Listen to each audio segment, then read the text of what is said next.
এটা তো আমার জার্সি নাম্বার ভাই, 1 নাম্বার। Thank you.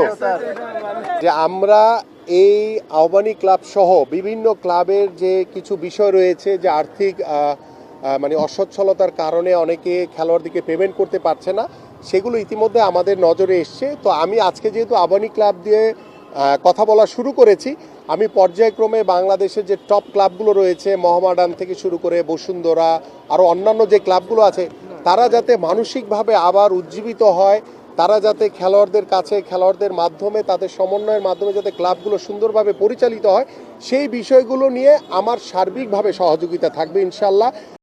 ইতিমধ্যে সরকারের পক্ষ থেকে ফেডারেশনগুলোকে স্বাবলম্বী করার জন্য আমরা কিন্তু ইতিমধ্যে ব্যাংক প্রতিষ্ঠানের সাথে বসেছি, আমরা কর্পোরেট হাউসের সাথে বসেছি, কিভাবে আমরা তাদের সহযোগিতা নিয়ে কিভাবে ফেডারেশনগুলোকে স্বাবলম্বী করতে পারি।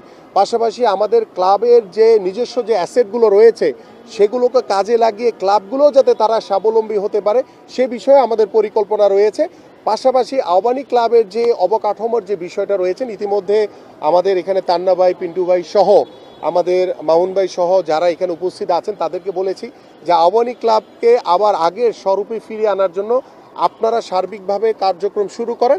আমি ইনশাল্লাহ আমার পক্ষ থেকে সার্বিকভাবে সকল সহযোগিতা ইনশাল্লাহ থাকবে, এটা আপনাদের সবার জন্য। বাট আমি একটি কথা বলবো, ভবিষ্যতে কোনো ক্লাব যাতে আর কোনো রাজনীতিকরণ করা না হয়, ক্লাবকে যাতে আবার দলীয়ভাবে কোনো ব্যবহার করা না হয়, এই বিষয়ে আমরা সবাই সতর্ক থাকব, এবং আমার সাংবাদিক ভাইদেরও আমি সার্বিক সহযোগিতা চাই ইনশাল্লাহ। Thank you, thank you. ও আচ্ছা, আগে তান্না ভাই দিচ্ছে। এটা তো আমার জার্সি নাম্বার ভাই, 1 নাম্বার। Thank you.